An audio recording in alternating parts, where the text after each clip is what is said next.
গতকাল সংসদের কাণ্ডে ললিত ঝা পলাতক ছিল, তাকে গ্রেপ্তার করা হয়েছে বলে জানা যাচ্ছে। সে ছবি দেখানোর চেষ্টা করব আপনাদেরকে। দিল্লি পুলিশের হাতে গ্রেপ্তার ললিত ঝা। ইতিমধ্যেই সংসদ কাণ্ডে দিল্লি পুলিশের হাতে গ্রেপ্তার ললিত ঝা বলে জানা যাচ্ছে। বাকি যাদেরকে গ্রেপ্তার করা হয়েছিল তাদেরকে আজকে 7 দিনে পুলিশের হেফাজতে দেওয়া হচ্ছে। শুধুমাত্র দিল্লি পুলিশ হন্যে হয়ে ললিত ঝাকে খুঁজছিল। দিল্লি পুলিশের হাতে অবশেষে গ্রেপ্তার।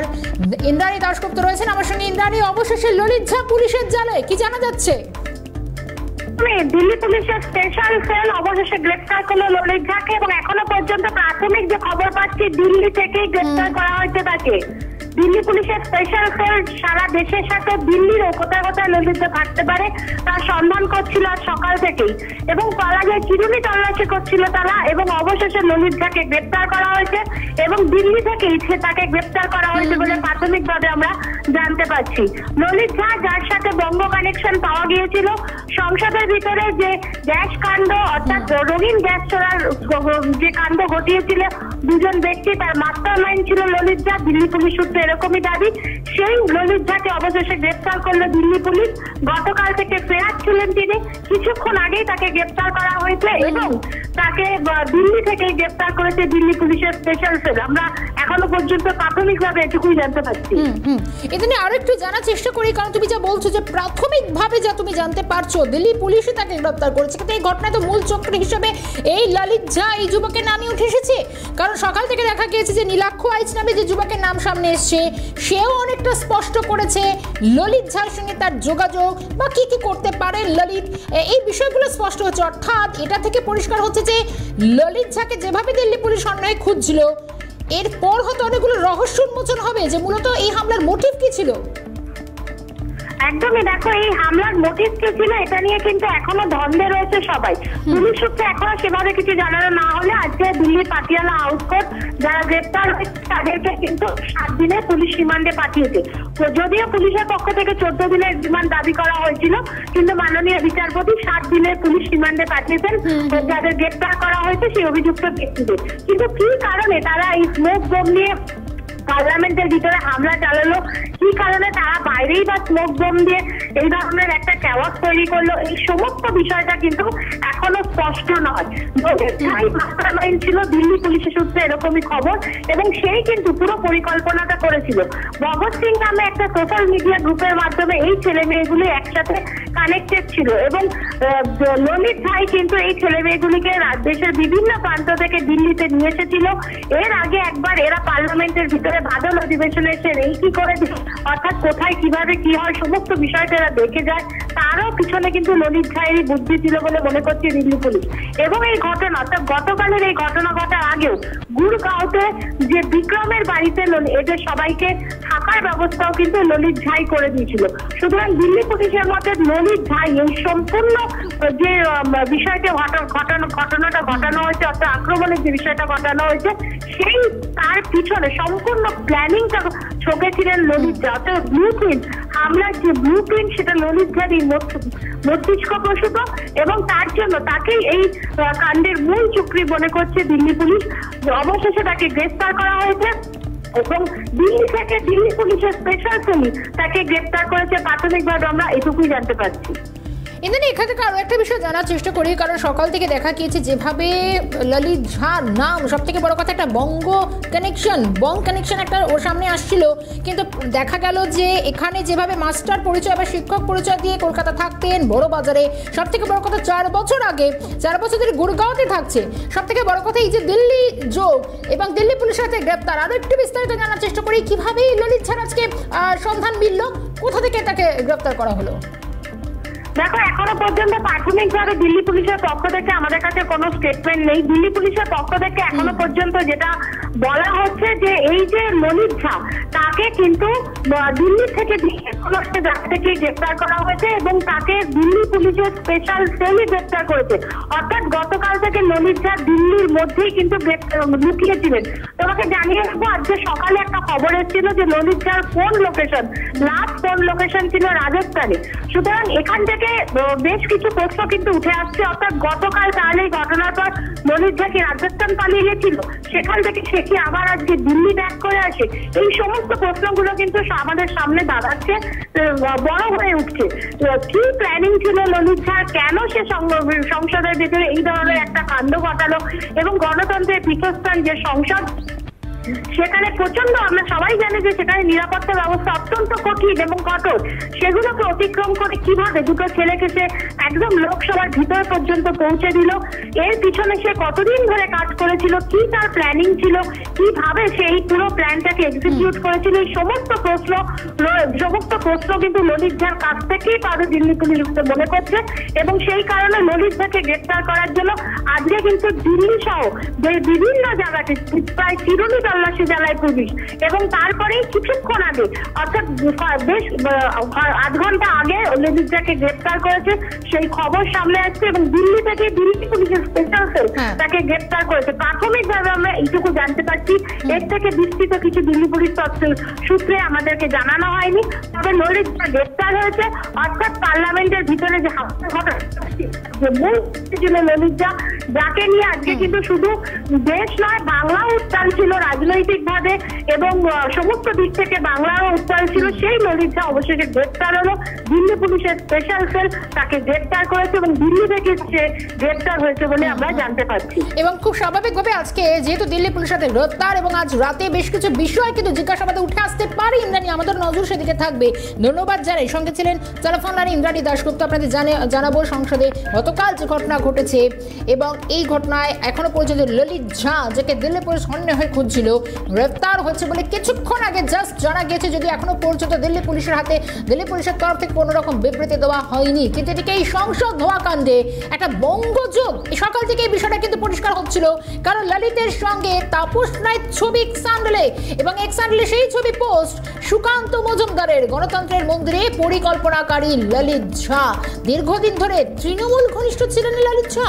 ধোঁয়াকাণ্ডে বঙ্গযোগের পর এবার কি উঠে আসছে তৃণমূল যোগ। এক্সান্ডেলে ছবি পোস্ট করেছেন সুকান্ত মজুমদার, সেই ছবি দেখাচ্ছি, বা বলা যায় পোস্ট করা সুকান্ত মজুমদারের সেই ছবি দেখাচ্ছি। এই ললিত ঝা সংসদে ধোঁয়াকাণ্ডে কি কোথাও এবার বঙ্গযোগ, আগেই প্রশ্ন উঠছিল, এবং তাপস রায়ের সঙ্গে তার ছবি এই পোস্ট করেছেন। ধোঁয়াকাণ্ডে বঙ্গযোগের পর কি কোথাও তৃণমূল যোগ সামনে আসছে। ললিতের সঙ্গে তাপস রায়ের ছবি পোস্ট করেছেন বিজেপির রাজ্য সভাপতি। কি বলেছেন সুকান্ত মজুমদার, শোনাই।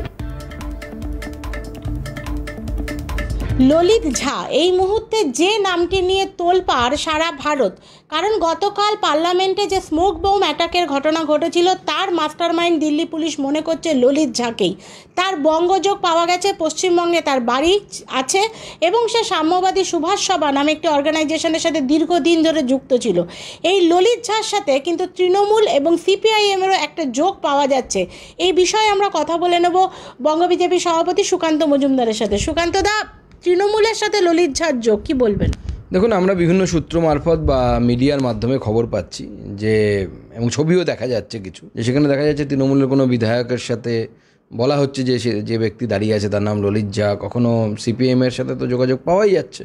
আমাদের বিরোধীরা, সিপিএম এবং তৃণমূল কংগ্রেস, যারা INDI জোটের সদস্য এবং মূল হোতা, তারা ভোটে জেতার জন্য, নরেন্দ্র মোদীর বিরোধিতা করার জন্য, এইভাবে বিজেপির বিরোধিতা করার জন্য যে এইভাবে দেশের বিরোধিতা করতে শুরু করবে, এটা ভাবা যায় না। আমাদের কাছে আনএক্সপেক্টেড। তবে এর তদন্ত হওয়া উচিত। তদন্ত হয়ে এর পেছনে বৃহত্তর কোনো ষড়যন্ত্র আছে কি না, ষড়যন্ত্র থাকলে সেই ষড়যন্ত্র পুরো তার তলা অবধি যাওয়া উচিত, এবং একে উপড়ে ফেলা উচিত। এই ধরনের শক্তি ভারতবর্ষ তথা যে কোনো দেশের পক্ষে খুব ক্ষতিকর। দাদা, মহুয়ামিত্রের সময় আপনারা বারে দেশ বিরোধী কাজের সাথে তিনি যুক্ত। গতকালও হলফনামা দিয়ে কেন্দ্র সুপ্রিম কোর্টে জানিয়েছে যে জাতীয় নিরাপত্তা বিঘ্নিত হচ্ছে পশ্চিমবঙ্গ সরকারের কারণে। আজকে পার্লামেন্টে এই আক্রমণ, এবং এর সাথে যদি তৃণমূলের কোনো নেতার যোগসাজশ দেখা যায়, তাহলে কি দলটাকে ব্যান করার দাবি তুলবেন স্বরাষ্ট্রমন্ত্রীর কাছে? দেখুন, যেভাবে তৃণমূল এগোচ্ছে এবং ভারত বিরোধিতা শুরু করেছে, ভারতের জাতীয় সঙ্গীতের সাথে কম্পিটিশন করে বাংলার জাতীয় সঙ্গীত তৈরি করে দিচ্ছে। রাজ্য সঙ্গীত কোনো রাজ্যের থাকতেই পারে, কিন্তু বাংলার জাতীয় সঙ্গীত তো হতে পারে না। বাংলা আলাদা রাষ্ট্র হলে, পশ্চিমবঙ্গ আলাদা রাষ্ট্র হলে তবেই হতে পারে। এবং তার সাথে এই ধরনের ঘটনা বিভিন্ন জায়গায় আমরা যেটা খবর পাচ্ছি যে বাংলাদেশের এজেন্সিগুলো তারা পর্যন্ত বলছে যে ভারত বিরোধী শক্তির এবং বাংলাদেশ বিরোধী শক্তি যারা তারা ওখানে বাংলাদেশে ক্রাইম করে এসে পশ্চিমবঙ্গে লুকিয়ে থাকছে, পশ্চিমবঙ্গে পুলিশ তাদেরকে শেল্টার দিচ্ছে, পশ্চিমবঙ্গের তৃণমূল নেতারা শেল্টার দিচ্ছে। তো এইভাবে যদি ভারত বিরোধী প্রত্যেকটি পদক্ষেপে যদি তৃণমূল কংগ্রেস জড়িয়ে পড়ে তাহলে তো আমার মনে হয় সেই দল থাকার থেকে না থাকা ভালো, দেশের পক্ষে মঙ্গল, না থাকাই দেশের পক্ষে মঙ্গল হবে। সুতরাং যদি এই কাণ্ডে দেখা যায় যে তৃণমূল নেতাদের যোগ আছে তাহলে তৃণমূল দলটিকে ব্যান করে দেওয়ার দাবি তুললেন কিন্তু সুকান্ত মজুমদার, বঙ্গ বিজেপি সভাপতি এবং বালুরঘাটের সাংসদ। নিউ দিল্লি থেকে Indrani Dasgupta report, Calcutta news. এদিকে ললিত ঝা গ্রেপ্তার। এদিকে তৃণমূল নেতাদের সঙ্গে ললিতের যোগ ছিল, অভিষেক ঘনিষ্ঠের সঙ্গে ললিতের যোগসূত্র ছিল। বিধায়ক স্মিতা বক্সির ছেলে এবং বিধায়ক তাপস রায়ের সঙ্গে এক ছবিতে দেখা যাচ্ছে। স্বরাষ্ট্রমন্ত্রীকে দ্রুত তদন্তে অনুরোধ করব, প্রতিক্রিয়া দিয়েছেন লকেট চট্টোপাধ্যায়। ललित झा वहाँ पे रहते थे, बड़ा बाजार में रहते थे, वहाँ पे बहुत सारा लोग उसको जानते थे। कोरोना काल में भी ये रहते थे वहाँ पे, बहुत सारा लोग वहाँ पे टीवी में मैं देख रही थी। ये भी है टीएमसी का युवा नेता है, युवा है, अभिषेक बनर्जी का बहुत करीब है। ये है मिस्टर सोमो बख्शी है, स्मिता बख्शी का लड़का है। ये भी टीएमसी का वाइस प्रेसिडेंट या जनरल सेक्रेटरी कुछ है ये युवा का। और ये है एमएलए है तापस राय। ये पूरा जांच होना चाहिए और कौन है इसका पीछे, जल्दी से जल्दी हम रिक्वेस्ट करते हैं माननीय गृह मंत्री को सामने आना चाहिए। बंगाल का जो कनेक्शन है ललित। এদিকে একের পর এক বিষয়ে সামনে আসছে। সংসদে গতকালের যে ঘটনা, অভিষেক ঘনিষ্ঠের সঙ্গেও কি ললিতের যোগসূত্র ছিল, যে বিষয়গুলো সামনে আসে। এদিকে তাপস রায়ের সঙ্গে যে ছবি পোস্ট করেছেন বিজেপি রাজ্য সভাপতি সুকান্ত মজুমদার, লকেট চট্টোপাধ্যায় একাধিক বক্তব্য সামনে আনছেন। তাপস রায়ের প্রতিক্রিয়া শোনাবো। পেয়েছে মুশকিল যে সুকান্তরা তো সবে কোনো অভিজ্ঞতা নেই তো, আর কিছু জানেও না, উত্তরবঙ্গের ছেলে। এটা যদিও প্রমাণ করতে না পারে, আমি ললিত ঝা বলে কাউকে চিনি না, চেহারাতে নয় এবং নামে নয়। ওদের এসআইবি আছে, এসএসবি আছে, সেন্ট্রাল আইবি রয়েছে, আরও অনেক সেন্ট্রাল এজেন্সিস রয়েছে, এবং কলকাতা বা বাংলারও যে বিভিন্ন সমস্ত সিআইডি যদি প্রয়োজন মনে করে তারা এই সমস্ত সাহায্য গ্রহণ করতে পারে। নিয়ে অন্তত এটা যদিও প্রমাণ করতে না পারে, প্রমাণ করতে পারলে ভীষণ গম্ভীর বিষয়টা, খুব গম্ভীর বিষয়। জাতীয় সুরক্ষা এবং এমপিদের সুরক্ষা জড়িয়ে, একটা দুটো না, সব দলের, শাসক দলের এবং বিরোধী দলের, শাসক দলের মন্ত্রীদের, এটা খুবই বড় ব্যাপার। এটাকে নিয়ে সুকান্তরা কি ফাজলামো পেয়েছে? বালখিল্যপনা হচ্ছে না? এটা ছেলে মানুষই হচ্ছে না? এটাকে খাটো করে বা হেয় করে দেখানো বা লঘু করে দেখানোর একটা চেষ্টা নয়। এটা প্রমাণ করতে পারলে এক জিনিস, আর প্রমাণ না করতে পারলে, আমি ভাবছি, আমি নিজেও অ্যাডভোকেট এবং সিনিয়র মেম্বার কলকাতা হাইকোর্টের বারের, আমি ভাবছি যে এটাকে নিয়ে ওরা তো কথায় কথায় হাইকোর্ট আর আদালত দেখায়, আমি ভাবছি যে টুইটটা এবার জোগাড় করে আমি হাইকোর্টে যাবো কিনা। সিপিএম সাংসদ বিকাশ রঞ্জন ভট্টাচার্যের সঙ্গে আমরা যোগাযোগ করেছিলাম, তাঁর প্রতিক্রিয়া শোনাই। ঘটনাটা সম্পূর্ণভাবে বিজেপির পরিকল্পিত ঘটনা। আমরা দেখেছি 2019-এর নির্বাচনের আগে কিভাবে পুলওয়ামা করা হয়েছিল, এবং ওই দিনটাকে তারা আজ 20 বছর আগে সন্ত্রাসবাদীরা হামলা করেছিলেন, সেটাকে সামনে রেখে তারা একটা সেন্টিমেন্ট পেয়েছিলেন। ব্যর্থ হয়ে গেছে। লক্ষ্য করে দেখবেন যে মেয়েটিকে ধরা হয়েছে, সে তার স্লোগানে বলছে ভারত মাতা কি জয়, বন্দে মাতরম। এই বিজেপির স্লোগান পরিষ্কার। বিজেপি পরিকল্পনা করছে বলে আমার মনে হয়, সমস্ত ঘটনা বিশ্লেষণ করে। তৃণমূলের রাজ্য সহ সভাপতি আমরা কথা বলেছিলাম জয়প্রকাশ মজুমদারের সঙ্গে, শোনাবো। এগুলো হচ্ছে অধমের বিফল প্রয়াস। সংসদের দায়িত্বটা কার? রক্ষা করার দায়িত্ব সেটা তো নরেন্দ্র মোদী এবং অমিত শাহ। যারা সংসদকে রক্ষা করতে পারছেন না তারা দেশ রক্ষা করবেন কি? এর জবাব দিন না। এই যে 56 ইঞ্চি বুকের ছাতি, 4 জন অ্যামেচার লোক ঢুকে তাণ্ডব করে গেল, তার কে হিসেব দেবে? আর তারা ওই ললিত ঝা বলুন আর অন্যরা বলুন, তারা ঢুকলো কার পাস দিয়ে, কার অনুমতি দিয়ে? বিজেপির সাংসদের অনুমতি পত্র। এই ব্যাপারে কি বলবেন? লজ্জা হওয়া উচিত। কোথায় কবে কার সঙ্গে ছবি সেইটা দেখিয়ে নিজেদের দেশ স্খলন করার চেষ্টা করছে। পাপের বোঝা পূর্ণ হয়ে গেছে। আজকে অমিত শাহ মোদির গ্যাস বেলুন ফেটে গেছে। 56 ইঞ্চি ছাতি, লজ্জা হওয়া উচিত। সংসদের ধোঁয়াকাণ্ডে পলাতক ষষ্ঠ অভিযুক্তের নাম ললিত ঝা। এই ললিতের সূত্রে এবার সংসদের স্মোক কাণ্ডে বঙ্গযোগ। কারণ পলাতক ললিত বাংলার এক এনজিওতে কাজ করতেন, পাশাপাশি যে রবীন্দ্র সরণিতে থাকতো গৃহশিক্ষকতাও করতো। কিন্তু কিছুক্ষণ আগেই ললিত দিল্লি পুলিশের হাতে গ্রেফতার। খোঁজে এই মুহূর্তে সারা ভারত চষে বেড়াচ্ছে দিল্লি পুলিশ, কারণ এই ঘটনার মাস্টারমাইন্ড মনে করা হচ্ছে ললিত ঝাকেই। কলকাতা থেকে এর একাধিক যোগসূত্র পাওয়া গিয়েছে এবং এই ললিত ঝা একসময় কলকাতায় থাকতেন এবং কলকাতার একটি সমাজসেবামূলক প্রতিষ্ঠানের সাথে ওতপ্রোতভাবে যুক্ত ছিলেন। পুরুলিয়ার এনজিওতে কাজ, রবীন্দ্র সরণিতে ভাড়া বাড়ি এবং মুক্তারামবাবু স্ট্রিটে পরিবারে বাস। সংসদে হানাকাণ্ডে মূল চক্রী ললিত ঝায়ের সঙ্গে এভাবেই জড়িয়ে বাংলা। বিহারের বাসিন্দা ললিত সামাজিক মাধ্যমে নিজেকে শিক্ষক বলে দাবি করেন। আর এই ললিতের সূত্রে সংসদ হানায় এখন চর্চায় বঙ্গযোগ। বুধবার ঘটনার পর 4 অভিযুক্তের ফোন নিয়ে চম্পট দেয় সে, এমনটাই অভিযোগ। গোটা ঘটনায় ভিডিও করে সামাজিক মাধ্যমে সেই ভিডিও দায়িত্ব নিয়ে পোস্টও করে ললিত, এমনটাই জানতে পেরেছে পুলিশ। ধৃত 5 জনকে জেরা করে দিল্লি পুলিশের দাবি এই ললিত সংসদ স্মোক কাণ্ডের মূল চক্রী। ঘটনার সময় সংসদের বাইরেই ছিল সে, জানতে পেরেছে পুলিশ। তবে প্রাথমিক তদন্তে পুলিশ জানতে পেরেছে একটা সময় কলকাতায় ছিল ললিত। তার সামাজিক মাধ্যমে ফেসবুকে প্রোফাইলে ভগৎ সিং এর ছবি। যদিও সামাজিক মাধ্যমে খুব একটা সক্রিয় ছিল না সে, ললিতের লকড প্রোফাইল ঘেঁটে সেটা স্পষ্ট। তবে শুধু পুরুলিয়ার এনজিওতে কাজ করা নয়, খাস কলকাতার বড়বাজারে 218 রবীন্দ্র সরণিতে থাকতো ললিত। পেশা হিসেবে গৃহশিক্ষকতা করতো সে, এমনটাই স্থানীয়দের দাবি। করোনা পরবর্তী সময় থেকে বেপাত্তা ললিত। এই সময়ের মধ্যে কি করেছে সে, জানতে চাইছে পুলিশ। গৃহশিক্ষকতার আড়ালে আর কোনো কাজ করতো কিনা ললিত, এই প্রশ্নের উত্তর খুঁজছে পুলিশ। ললিত ঝা, এই ললিত ঝা কলকাতার বড়বাজারের 218 রবীন্দ্র সরণি, সেখানে সে থাকতেন এবং দীর্ঘদিন এখানেই গৃহশিক্ষকের কাজ তিনি করেন। বিভিন্ন ব্যক্তি বা আশেপাশের একাধিক মানুষ তারা জানাচ্ছেন যে এই ঘরেই ললিত ভাড়া নিয়ে টিউশনি পড়াতেন। কে এই ললিত, জানুন তার সংক্ষিপ্ত পরিচয়। ললিত ঝা, বয়স জানা নেই, রাজ্য বিহার, ইনস্টাগ্রাম প্রোফাইল অনুযায়ী শিক্ষক। রবীন্দ্র সরণিতে থাকতো, করতো গৃহশিক্ষকতা। 59 মুক্তরামবাবু স্ট্রিটে থাকতো ললিতের বাবা। রবীন্দ্র সরণি ছাড়াও ললিতের বঙ্গযোগ খুঁজতে গিয়ে বড়বাজারের 59 মুক্তরামবাবু স্ট্রিটেও তার আরও একটি ঠিকানার খোঁজ পাওয়া যায়। যদিও সেই ঠিকানায় একটা সময় থাকতেন ললিতের বাবা। লকডাউন পরবর্তী সময়ে তাঁর পরিবার মুক্তারামবাবু স্ট্রিটের এই বাড়ি ছেড়ে অন্যত্র চলে যান। তবে পেশায় পুরোহিত, বাবার সঙ্গে মাঝে মধ্যেই দেখা করতে আসতো ললিত, এমনই জানান স্থানীয় এক দোকানদার। ললিতে যে কিছু কাউকে বলে না, তো ও তো স্টুডেন্ট ছিল, যে সময় আসতো যেত, যখন আসতো তখন পড়াশোনা করতো, অন্য জায়গায় থাকতো, কোচিংও করতো, নিজেও পড়তো, আর তারপরে বাবার সাথে দেখা করতে কোনো দিন আসতো। বাবা কি করতো পেশায়?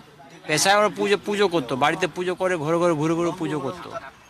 কিন্তু ললিত দেশ থেকে এসে পড়াশোনা করে যে অ্যাডমিশন নিয়েছিল এদিকে কোনো জায়গা, তখন এইদিকে থাকতো না, আসতো যেত, এদিকে অন্য জায়গা থাকতো, কোনো জায়গায় ভোট নিয়েছে ভাড়াতে থাকতো। পার্মানেন্টলি থাকতো না? পার্মানেন্টে থাকতো না, মানে কে ললিত? ললিত থাকবে কি করে, অ্যালাউ নেই, পারমিশন নেই ওর। ক্যামেরায় শুভজিৎ গায়নের সঙ্গে শুভজিৎ দে এবং ইন্দ্রাণী দাশগুপ্তের রিপোর্ট, কালকাটা নিউজ।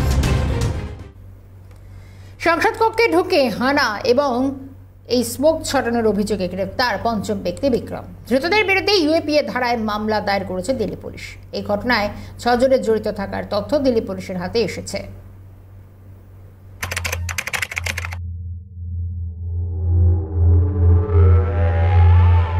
সংসদ হামলার 22 বছর পূর্তিতেই নতুন সংসদ ভবনের লোকসভা কক্ষে 2 যুবকের হানা। বুধবার এই শিহরণ জাগানো ঘটনার পর গ্রেপ্তার করা হয়েছিল 4 জনকে। সেই রাতে বিক্রম নামে 5ম একজনকে গ্রেপ্তার করে দিল্লি পুলিশ। প্রত্যেকের বিরুদ্ধে ইউএপিএ ধারায় মামলা রুজু করেছে দিল্লি পুলিশ। হেফাজতে থাকা 5 জনকে জিজ্ঞাসাবাদ করে 6ষ্ঠ ব্যক্তি ললিত ঝায়ের খোঁজ পায় দিল্লি পুলিশ, কিন্তু সে পলাতক, এমনটাই দিল্লি পুলিশ সূত্রে খবর। এই ললিতই নাকি সংসদে হানার মূল চক্রী, প্রাথমিক তদন্তের পর বলছে দিল্লি পুলিশের একটি সূত্র। জানুন সংসদে হানাকাণ্ডে অভিযুক্তদের পরিচয়। সাগর শর্মা, বয়স 26, রাজ্য উত্তরপ্রদেশ, কাঠমিস্ত্রির সন্তান, দ্বাদশ শ্রেণী পর্যন্ত পড়াশোনা, লখনৌয়ে রিক্সা চালায়। মনোরঞ্জন দেবারাজা গৌড়া, বয়স 34, রাজ্য কর্ণাটক, ইঞ্জিনিয়ারিংয়ে স্নাতক, বাবাকে চাষের কাজে সাহায্য করেন হাসান জেলার মল্লাপুর গ্রামে। নীলাম সিং, বয়স 37, রাজ্য হরিয়ানা, সংস্কৃতে এমফিল, নেট, এইচটেট এবং সিটেট উত্তীর্ণ, প্রস্তুতি নিচ্ছিলেন হরিয়ানা সিভিল সার্ভিসের জন্য। অমল ধনরাজ শিন্ডে, বয়স 25, রাজ্য মহারাষ্ট্র, মহারাষ্ট্রে লাতুর থেকে দ্বাদশ শ্রেণী উত্তীর্ণ, প্রস্তুতি নিচ্ছিলেন সেনা এবং পুলিশের পরীক্ষার জন্য। ললিত ঝা, বয়স জানা নেই, রাজ্য বিহার, ইনস্টাগ্রাম প্রোফাইল অনুযায়ী শিক্ষক। এই ঘটনার পর সংসদের ভেতর থেকে গ্রেপ্তার হওয়া সাগর শর্মার বোন মাহি শর্মার দাবি, 3 মাস যাবৎ দাদা ই রিক্সা চালান। আগে বেঙ্গালুরুতে কর্মসূত্রে থাকতেন। বাড়িতে দাদা বলেছিল দিল্লিতে ধর্ণা দেখাতে যাচ্ছেন, এমনটাই দাবি সাগরের বোনের। বুধবার সংসদের বাইরে থেকে গ্রেপ্তার হওয়া নীলাম সিংয়ের ভাইয়ের দাবি, আমরা জানতামই না দিদি কোথায়, আমাদের বলা হয়েছিল হিসারে আছেন নীলাম। দিদি যা করেছে সে ব্যাপারে পরিবার অবগত নয়, দাবি নীলামের ভাইয়ের। मैं भाई रिक्शा चलाता था यहाँ पे। कब से रिक्शा चला रहा? अभी 2-3 महीना हुआ। 2-3 महीने। उससे पहले बैंगलोर में रहता था। बैंगलोर में क्या करता था? वही काम करता था, मुझे नहीं पता, ये वहाँ पे गया था कि काम करने गया। काम करने। हाँ। ये दिल्ली कब गया? दिल्ली तो अभी परसों गया है। क्या बता के गया था कि दिल्ली जा रहा है? यही धरना प्रदर्शन के लिए गया। अनिल मेरी बड़ी दीदी है सर, वो हमें तो पता भी नहीं था कि वो दिल्ली गई है। हमें तो यही पता था कि हमने तो वो हिसार में छोड़ रखी है स्टडी के लिए। अगर उसने ये कदम किया इसका तो हमें पता भी नहीं है। देख, उसे बात करके उसके बैठ के उसे तभी पूछेंगे कि आपने ये क्यों किया। এদিকে বুধবারের ঘটনার পর সংসদে নিরাপত্তার গাফিলতির অভিযোগে সরব ছিল বিরোধী দলগুলো। সেই অভিযোগ খতিয়ে দেখার আশ্বাস সর্বদলীয় বৈঠকে দিয়েছিলেন লোকসভার অধ্যক্ষ ওম বিড়লা। সূত্রের খবর, লোকসভার সচিবালয়ে কালার স্মোক কাণ্ডে নিরাপত্তায় গাফিলতির অভিযোগে সংসদের 8 জন নিরাপত্তা কর্মীকে সাসপেন্ড করেছে। কেন্দ্রীয় মন্ত্রিসভার গুরুত্বপূর্ণ বৈঠকও করেন প্রধানমন্ত্রী নরেন্দ্র মোদী। ললিত ঝার বাসভবন বা যেখানে তিনি আগে থাকতেন সেই সমস্ত অঞ্চলগুলো ঘুরে দেখে তদন্ত করবেন। নিউ দিল্লি থেকে Indrani দাশগুপ্তর report, Calcutta news. Rajya Sabha থেকে বহিষ্কৃত ডেরেক ওব্রায়েন সংসদের নিরাপত্তার গলদ দিয়ে বৃহস্পতিবার রাজ্যসভার চেয়ারম্যান জগদীপ ধনকরের সঙ্গে তর্কাতর্কিতে জড়িয়ে পড়েন তিনি। তারপরেই অসংসদীয় আচরণের কারণে তৃণমূল সাংসদকে বহিষ্কারের সিদ্ধান্ত নেয় রাজ্যসভা। একদিকে লোকসভা থেকে সাসপেন্ড হয়েছেন বিরোধী শিবিরের কয়েকজন সাংসদ। Hereby name Shri Derek O'Brien. Derek O'Brien is hereby named to leave the house immediately. What are you doing, Mr. Derek O'Brien? You have committed breach of privilege.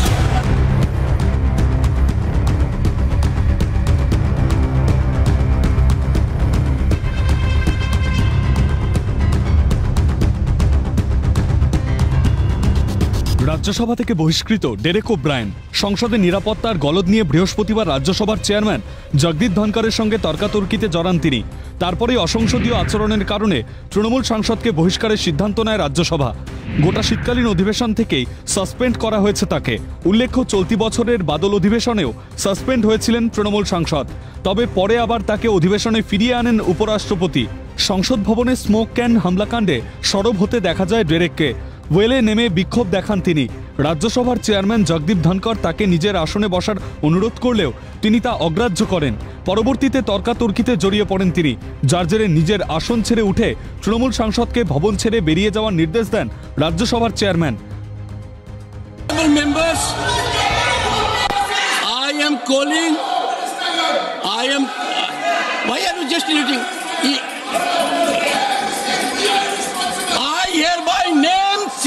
Derek O'Brien.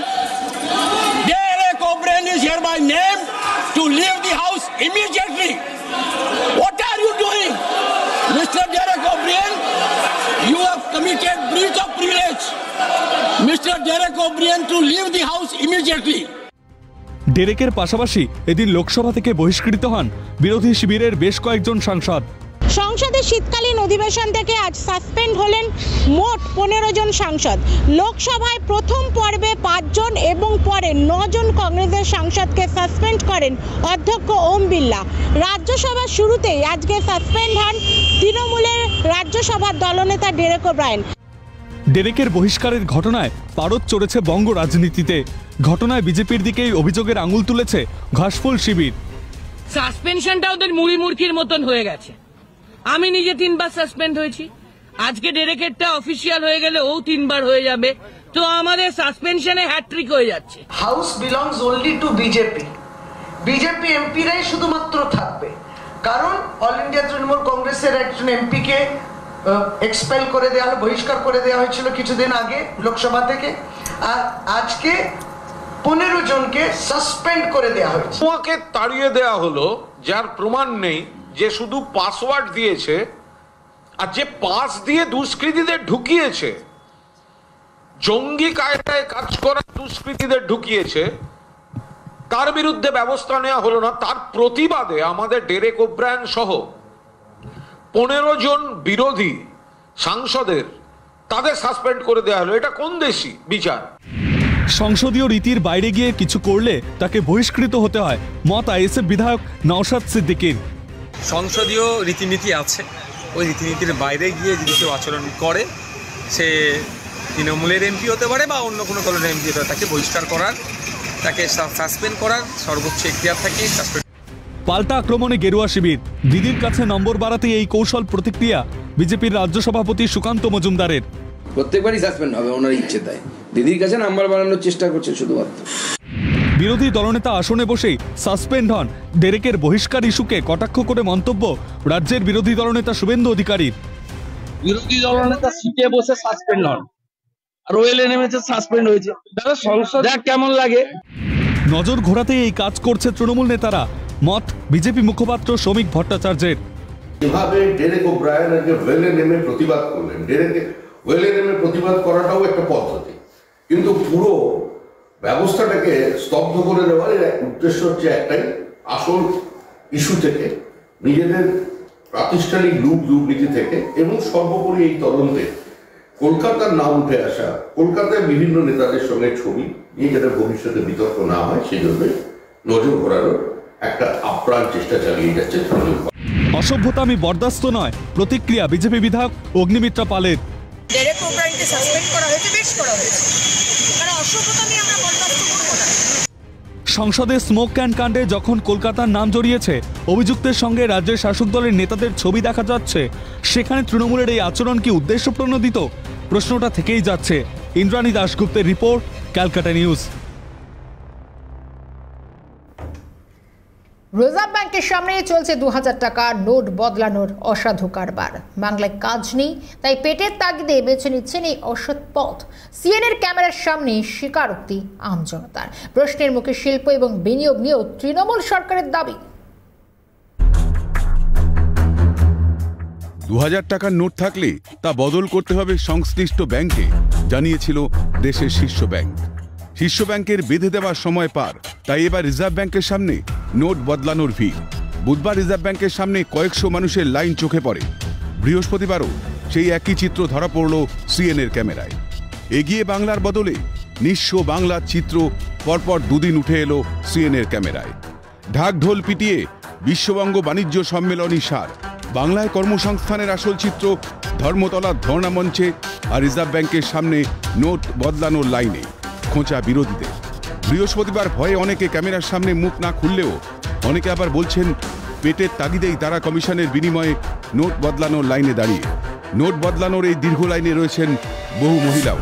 তাদের অভিযোগ, লক্ষ্মীর ভাণ্ডার দিয়ে তো আর সংসার চলে না, তাই অন্যায় কাজ জেনেও নেমে পড়তে হচ্ছে এই কাজে। রাজ্যে কাজ নেই, সরকার তো টাকার বিনিময়ে চাকরি দিচ্ছে, আমাদের বাড়ির সদস্যদেরকে চাকরি দেবে? প্রশ্ন তুলছেন লাইনে থাকা মহিলারা। আমরা গরিবের মেয়ে খেটে খেতে এসেছি, বাধ্য হয়ে এসেছি, থেকে এসেছি, তো আমরা গরিবের মেয়ে কি করব? এখানে দিয়ে আমাদের দিচ্ছে, আমরা নিচে আমরা কাজ করছি। এই কাজ ছাড়া কলকাতায় মানে আর কি কোনো কাজ নেই? আমরা এখন কোথাও কাজ পাবো ম্যাডাম? সেইটাই তো। কত টাকা করে দিচ্ছে আপনাদের? আমাদের 200-300 টাকা করে দেয়। আমরা বেশি দিন আসিনি, এই আসছি। সরকার সরকারের তরফ থেকে তো টাকা পয়সা দেওয়ার অনেক স্কিম আছে, সেগুলো তো সরকার কোথায় দিচ্ছে ম্যাডাম আমাদেরকে? ভাবছে যে পরবর্তীকালে যদি আমাদের কিছু সুবিধা হয় কোন সময় কি পাবো, আমরা সেই ভেবেই আমরা করছি, কিন্তু এটা আমরা জানতে পারতাম না, ফোনে কিংবা 5 জনের কানে শুনেই এখানে আসছি। আমি উলুবেড়িয়া থেকে, আমি এটা নিয়ে 2 সপ্তাহ ম্যাম। রোজ আমাকে হয়তো 15 মাসে 800-600 এরকম দিচ্ছে। সরকারের দেওয়া ভাতা, সেই ভাতায় কি সংসার চলে না? আপনারা কি চান, ভাতা চান না কাজ চান? সরকার যদি আমাদের একটা ভালো কাজ দিয়ে দেয় তাহলে আমরা এসব করবো কেন? আপনি তো স্বীকার করে নিলেন সরকার তো যাদের টাকা আছে তাদের বেশি কাজ দিচ্ছে, গরিবদের তো কোনো এলাও থাকে না। না তো আমরা গরিব মানুষ, আমরা কি করবো? পেটের দায়িত্ব বার হতেই হবে। মানে টাকা না দিলে কাজ মিলবে না, সেটাই তো দেখা যাচ্ছে। হ্যাঁ হ্যাঁ, কোনো চাকরি করতে গেলেও সেখানে টাকা ঘুষ দিতে হয়। এটা বড় লোকের জন্য, গরিবের জন্য না, গরিবের জন্য। এ নিয়ে অবশ্য কোনো মন্তব্য করতে চাননি রিজার্ভ ব্যাংকের আধিকারিকরা।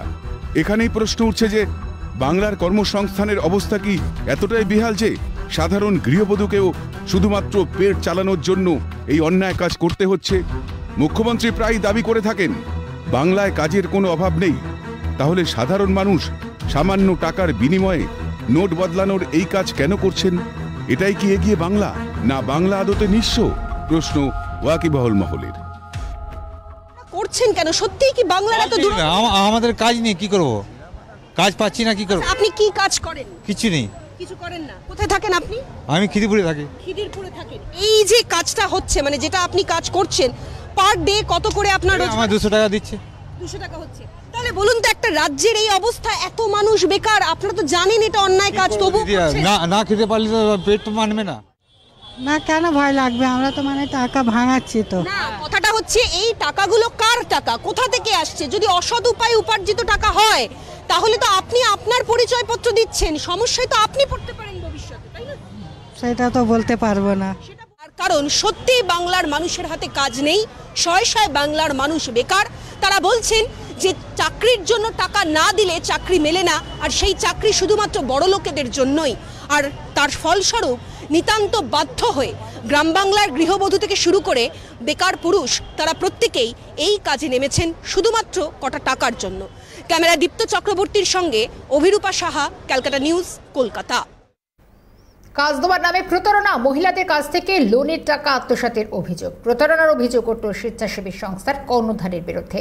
দক্ষিণ 24 পরগনা চম্পাহাটিতে প্রতারণার শিকার মহিলারা।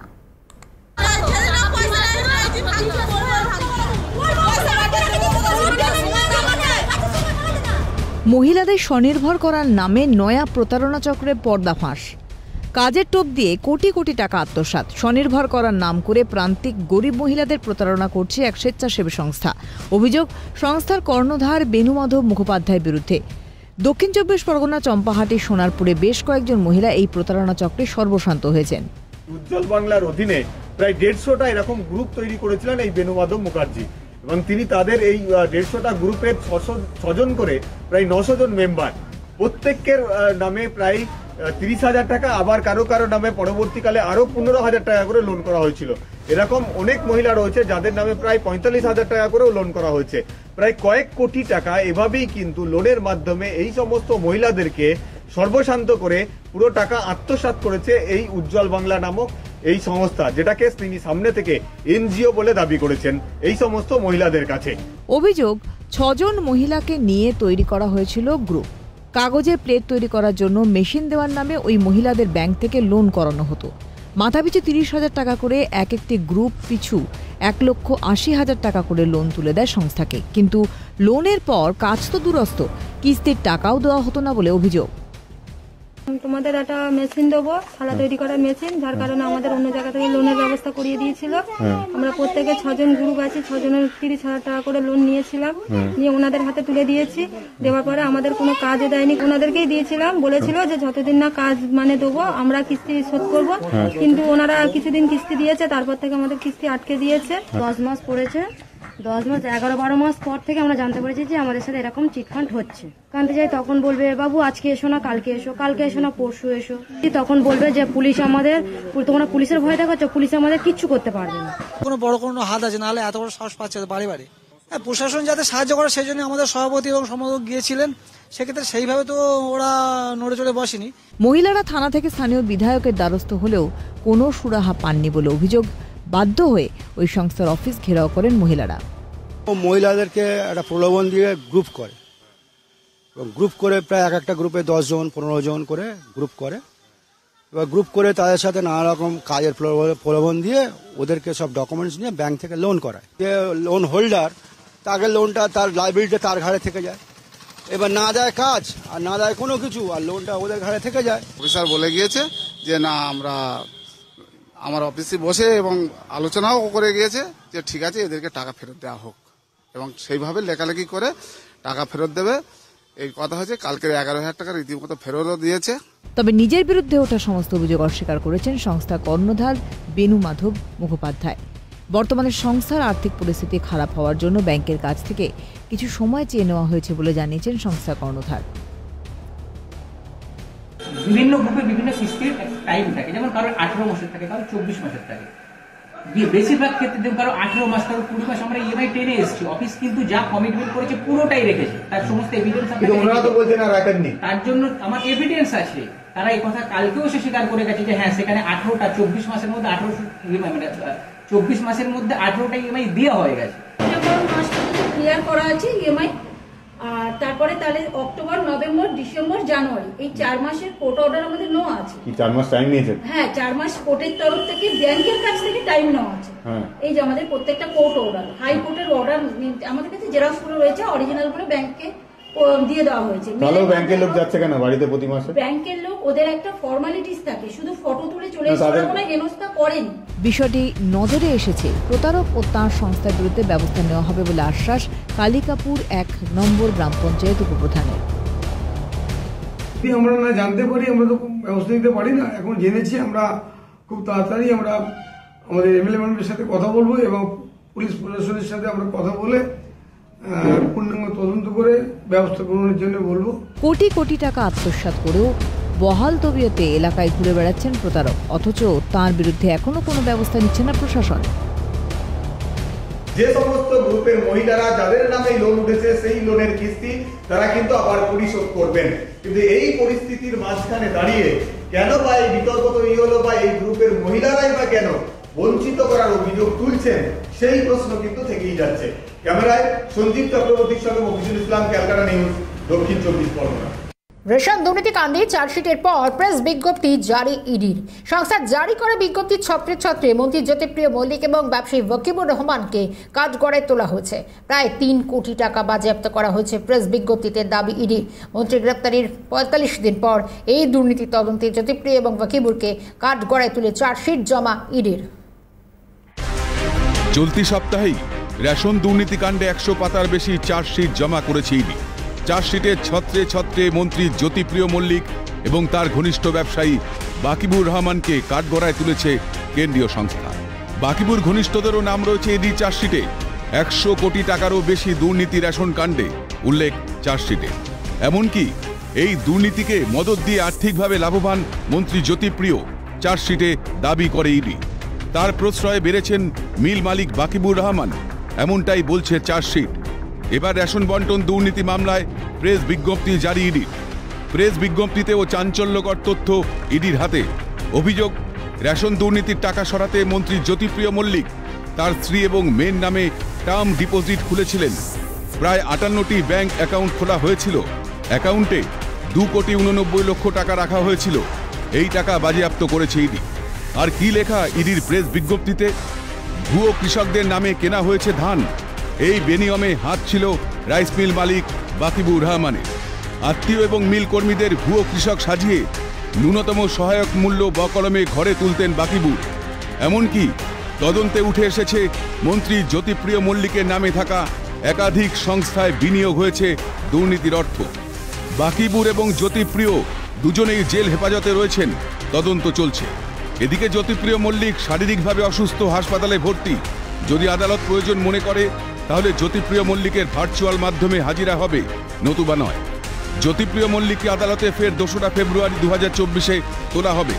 পাশাপাশি বৃহস্পতিবার জেলের তরফে মেডিকেল রিপোর্ট জমা পড়ল আদালতে। ক্যালকাটা নিউজ।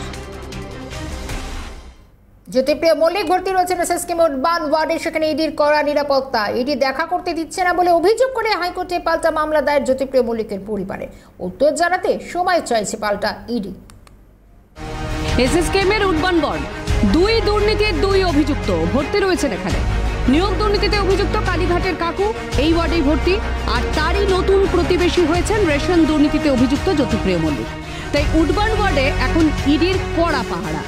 এসএসকেএমে ভর্তি থাকা জ্যোতিপ্রিয়র সঙ্গে দেখা করতে পারছেন না তার পরিবার। তার বাড়ির লোককে হাসপাতালে ঢুকতে দেওয়া হচ্ছে না বলে অভিযোগ করে হাইকোর্টের দ্বারস্থ জ্যোতিপ্রিয়র পরিবার। ইডির পক্ষ থেকে আদালতে জানানো হয় হাসপাতালে বসানো হোক সিসিটিভি, যার মাধ্যমে জ্যোতিপ্রিয় মল্লিকের উপর নজরদারি করা যেতে পারে। বিচারপতি তীর্থঙ্কর ঘোষ ইডির আইনজীবীর উদ্দেশ্যে বলেন, হাসপাতালে বহু রোগী রয়েছেন, এই অবস্থায় তার পরিবারের লোকেরা সেখানে গেলে তাতে সমস্যা হতে পারে। বিচারপতি আরো মন্তব্য করেন, আপনারা হাসপাতালে সিআইএসএফ নিরাপত্তার ব্যবস্থা করুন। কালীঘাটের কাকু সুজয় কৃষ্ণ ভদ্রের মতোই হাসপাতাল সুযোগ দিচ্ছে জ্যোতিপ্রিয় মল্লিকের ক্ষেত্রেও। জ্যোতিপ্রিয়র সঙ্গে কেন দেখা করতে দিচ্ছে না পরিবারকে ইডি, উত্তর জানাতে সময় চাইলেও ইডি। সিআইএসএফ নিরাপত্তা নাকি সিসিটিভি, এই উত্তর শুক্রবার দুপুর 2টোয় মামলার পরবর্তী শুনানিতে আদালতে জানাতে হবে ইডিকে। রেশন বন্টন দুর্নীতিতে জেল হেফাজতের নির্দেশের পর গত 21শে নভেম্বর এসএসকেএম এর উডবান ওয়ার্ডে ভর্তি হয়েছেন মন্ত্রী জ্যোতিপ্রিয়। এরপর এক নির্দেশে নিম্ন আদালত জানিয়েছে, হাসপাতালে চিকিৎসক ছাড়া বালুর সঙ্গে দেখা করতে পারবেন না কেউ।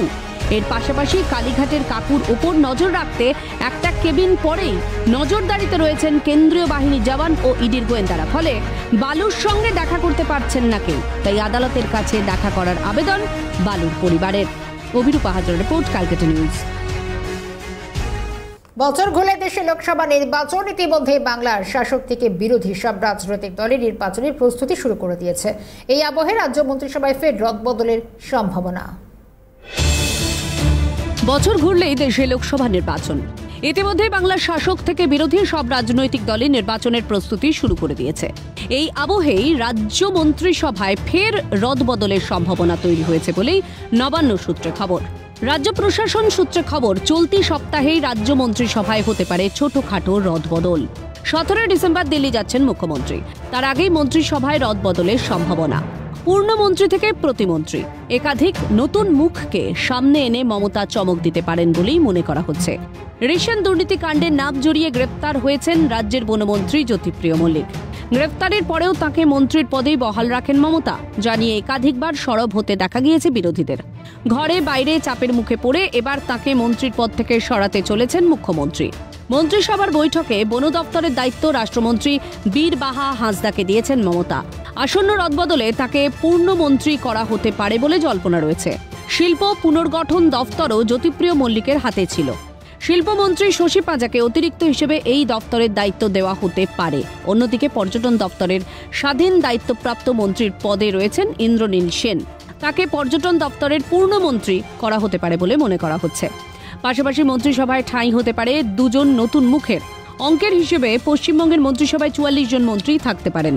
মন্ত্রী সুব্রত সাহা ও সাধন পাণ্ডের প্রয়াণের পর নতুন কাউকে মন্ত্রিসভায় অন্তর্ভুক্ত করা হয়নি। সেদিক থেকে মন্ত্রিসভায় নতুন মুখের সম্ভাবনা তৈরি হয়েছে। তৃণমূলের নবীন প্রবীণ দ্বন্দ্ব নিয়ে বেশ কয়েকদিন ধরেই চর্চা চলছে। শাসক দলের একাধিক নেতাও এই নিয়ে মুখ খুলেছেন।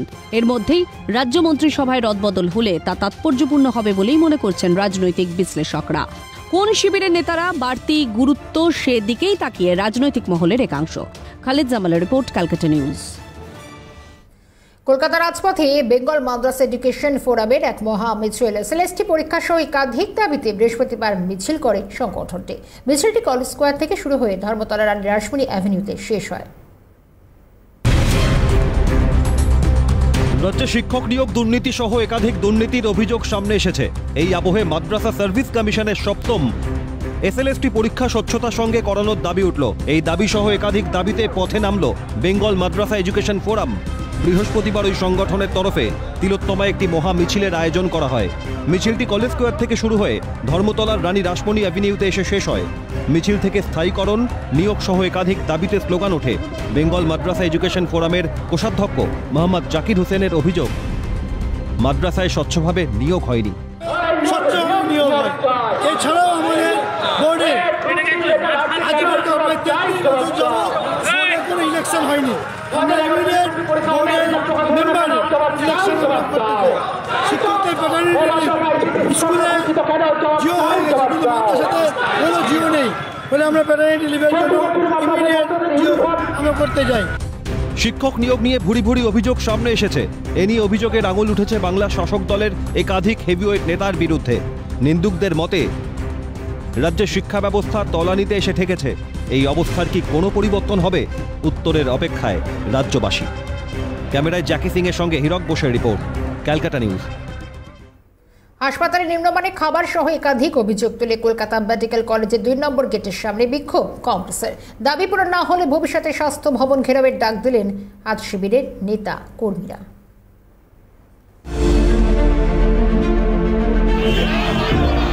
সময়ের সঙ্গে সঙ্গে বেহাল হয়ে পড়ছে রাজ্যের স্বাস্থ্য পরিষেবা, এমনই অভিযোগ করে বিরোধীরা। প্রতিনিয়ত বেহাল স্বাস্থ্য ব্যবস্থার কঙ্কালসার ছবিও প্রকাশ্যে আসছে সংবাদ মাধ্যমের দৌলতে। এই পরিস্থিতিতে দাঁড়িয়ে হাসপাতালে নিম্নমানের খাবার সহ একাধিক অভিযোগ তুলে কলকাতা মেডিকেল কলেজের 2 নম্বর গেটের সামনে বিক্ষোভ কংগ্রেস শিবিরে। বৃহস্পতিবার প্রদেশ কংগ্রেসের পক্ষ থেকে অ্যাম্বুলেন্সের দালাল রাজ, স্বাস্থ্যসাথী কার্ড ছাড়াই অপারেশন সহ একাধিক দাবিতে বিক্ষোভ করেন তারা। যে হসপিটালে বেড বাড়ানো হোক রোগীদের জন্য, যাতে তারা বেড পায়। আর এখানকার খাবার মানও খুবই খারাপ, খুব নিম্নমানের খাবার দেওয়া হয় রোগীদের। সেই খাবার মানটাও যেন বাড়াতে হয়, এগুলো দাবি নিয়ে আমরা আজকে এখানে এসেছি। আর অ্যাম্বুলেন্স পরিষেবাও এখানে ভালো করা হোক, যাতে লোকেরা এখানে আসতে পারে, সুস্থভাবে থাকতে পারে। তার জন্য আমরা সবাই আজকে এখানে আন্দোলন করছি। আজকে আমরা মেডিকেল কলেজে এসেছি, আগামী দিন আমরা স্বাস্থ্য ভবন ঘেরাও করতে যাবো। দাবি পূরণ না হলে ভবিষ্যতে স্বাস্থ্য ভবন ঘেরাওয়ের ডাক দেন আজ শিবিরের নেতা কর্মীরা। বিরোধীদের অভিযোগের গুরুত্ব দিয়ে সরকার আদৌ কোনো পদক্ষেপ নেয় কিনা উত্তর মিলবে সময়। অভিজিৎ প্রামাণিকের রিপোর্ট, ক্যালকাটা নিউজ। এদিকে ফের বেআইনিভাবে চলছে পুকুর ভরাটের কাজ। অভিযোগ ডায়মন্ড হারবার রোডের উপর শিলঠাকুর বাড়ির সামনে বিক্ষোভ দেখায় কংগ্রেসও। পুরসভার মদতে বেআইনি কাজ চলছে বলে অভিযোগ করলেন তারা, যদি অভিযোগ মিথ্যা বলে উড়িয়ে দিয়েছে শাসক দল।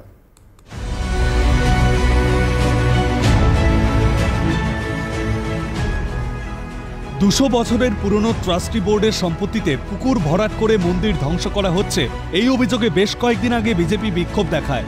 বৃহস্পতিবার আবারও কংগ্রেসের পক্ষ থেকে ডায়মন্ড হারবার রোডের ওপর শিলঠাকুর বাড়ির সামনে বিক্ষোভ দেখানো হয়। কংগ্রেসের পক্ষ থেকে অভিযোগ করা হয়, বেআইনিভাবে ট্রাস্টি বোর্ডের সম্পত্তির মধ্যে মেয়র পরিষদ এবং কাউন্সিলরের মদতে প্রমোটিং করা হচ্ছে এবং পুরসভার স্বাস্থ্যকেন্দ্র বন্ধ করে দেওয়া হচ্ছে। শুধু তাই নয়, ট্রাস্টি বোর্ডের সম্পত্তির মধ্যে একটি পুকুর ভরাট করা হচ্ছে বলে অভিযোগ। কারণ এই 119 নম্বর ওয়ার্ডের 69 ডায়মন্ড হারবার রোড, এই যেখানে আমরা দাঁড়িয়ে আছি এর পিছন দিকে একটা 200 বছরের ট্রাস্টি বোর্ডের রাধাকৃষ্ণ মন্দির ট্রাস্টি বোর্ডের, তার মধ্যে আপনার 40 কাঠা জমির ওপর একাধিক পুকুর ছিল। অতীতে অনেক পুকুরগুলো ভরাট করেছে, এখন পুকুর ভরাট চলছে এবং প্রমোটার এই জমিটার উপর প্রমোটিং ব্যবসার জন্য তারা উঠে পড়ে লেগেছে। আমরা চাই যে একটা দেবত্ব সম্পত্তি 200 বছরের পুরানো, সেই দেবত্ব সম্পত্তির ভিতরে থাকা পুকুর আবার কি করে ভরাট হচ্ছে। আমরা কলকাতা মেয়রের দৃষ্টি আকর্ষণ করে বলতে চাইছি যে আপনি যখন দেখছেন এই পুকুর ভরাট হচ্ছে, আপনি নীরব দর্শকের ভূমিকা পালন করছেন কেন? আমার কথা হলো, কাউন্সিলর হোক আর মেয়র ইন কাউন্সিলর হোক আর পৌর মেয়র হোক, তাদের কি স্বার্থ আছে যে প্রমোটারের সুযোগ সুবিধা করে দেওয়ার জন্য? কারণ এটা তো সাধারণ উন্নয়ন নয়, এটা প্রমোটার ব্যবসা করতে যেতে। তাহলে প্রমোটারের হাতে কেন সেই জমি তুলে দেওয়ার জন্য এই কাজগুলো তারা করতে চাইছে? নিশ্চয়ই এখানে প্রমোটারের সঙ্গে মেয়র ইন কাউন্সিল, মেয়র বা যিনি কাউন্সিল আছে তাদের যোগ আছে। এই বিষয়ে মেয়র পরিষদ তারক সিং বলেন, যে পুকুরটি ছিল সেই পুকুরটি কিছুটা ভরাট করার পর আবারও ওই মাপের পুকুর কাটিয়ে দেওয়া হচ্ছে এবং যে স্বাস্থ্যকেন্দ্রের কথা বলা হচ্ছে সেই স্বাস্থ্যকেন্দ্র নতুনভাবে করে দিচ্ছে ওই সংস্থা এবং পুরনো স্বাস্থ্যকেন্দ্র যেটি ভাঙা হচ্ছে সেটির জন্য পুরসভাকে টাকা দেওয়া হয়েছে বলেও জানান তারক সিং। যা পুকুর ছিল তাই পুকুর থাকবে, হেলথ সেন্টারকে যে জমিটা ওরা দেবে পুকুরের থেকে ততটা ওরা পিছন দিকে বাড়িয়ে দেবে। এইটাই কর্পোরেশনের সাথে হয়েছে এবং আমাদের এটা MIC-তে পাস হয়েছে। কলকাতা পুরসভার অনুমতি নিয়ে এই কাজ হচ্ছে প্রমোটিং সংস্থার পক্ষ থেকে জানানো হয়। কলকাতা কর্পোরেশনের তরফ থেকে আপনারা দেখুন আমাদের কাছে পারমিশন আছে, এই পারমিশনের বেসিসেই আমরা এই কাজটা করছি। এটা কোনো ইললিগ্যাল কাজ নয়, এটা পুরোপুরি কলকাতা কর্পোরেশনের পারমিশনের এগেনস্টে কাজ হচ্ছে। এখানে আগের কতটা ছিল এবং কতটা হচ্ছে তারও টোটাল ডকুমেন্ট এর মধ্যে রয়েছে। 119 নম্বর ওয়ার্ডের কাউন্সিলর কাকুলি বাগ বলেন, পুরনো স্বাস্থ্যকেন্দ্রের অদূরেই নতুন করে তৈরি করে দেওয়া হচ্ছে স্বাস্থ্যকেন্দ্র। যে পুকুর ভরাটের অভিযোগ উঠছে সেই পুকুরটি পুরোপুরি ভরাট করা হচ্ছে না। সামনের কিছুটা অংশ ভরাট করার পর পেছন দিকের পুকুরটিকে কেটে একই মাপের করে দেওয়া হচ্ছে। বিরোধীরা এই বিষয়ে পুরসভায় গিয়ে জেনে আসতে পারেন। পূর্ণ পৌরসভার সম্মতি নিয়েই ওরা কাজটা করছে। আমার কাছে যা খবর আছে, ডকুমেন্টস আছে। আর জলাশয় যেটা বলছেন, জলাশয়ের স্থানান্তরণ ঘটছে, মানে ওখানে যেইটুকু অংশ জলাশয় মানে বোঝানো হবে সেইটুকু অংশ কিন্তু পুরোটা কেটে দেওয়া হবে। মানে এইটাই প্রশ্ন করছে, একই রকম জলাশয় তৈরি করা হবে। এটাই প্রশ্ন করছে যে কেন ওইটা বুঝিয়ে কেন আটকে জায়গা, কেনর উত্তর এটা ওনাদের পুরসভার মেয়রের সাথে গিয়ে কথা বলে আসতে বলুন। এত ভিতরের কথা তো আমরা বলতে পারবো না। আমাদের কাছে যে ডকুমেন্টস আছে, পুরসভা সম্মতিপত্র দিয়েছে, সেই অনুযায়ী ওরা কাজ করছে। অভিযোগ পাল্টা অভিযোগে বৃহস্পতিবার চাঞ্চল্য ছড়ায় ডায়মন্ড হারবার রোডে। রাজীব নস্করের রিপোর্ট, ক্যালকাটা নিউজ। গ্র্যান্ড হোটেলের সামনে আদালতের নির্দেশ কার্যকর করতে গিয়ে বিক্ষোভের মুখে কলকাতা পুরসভা, কলকাতা পুলিশ এবং ভেন্ডিং কমিটির সদস্যরা। হকার সংগ্রাম কমিটির সাধারণ সম্পাদক শক্তিমান ঘোষের বিরুদ্ধে বিস্ফোরক অভিযোগ টাউন ভেন্ডিং কমিটির অন্যতম সদস্যের। অভিযোগ অস্বীকার হকার সংগ্রাম কমিটির সাধারণ সম্পাদকের।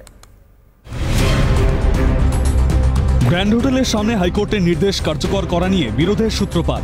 এই নিয়ে টাউন ভেন্ডিং কমিটির সদস্যদের মধ্যেই মতবিরোধ।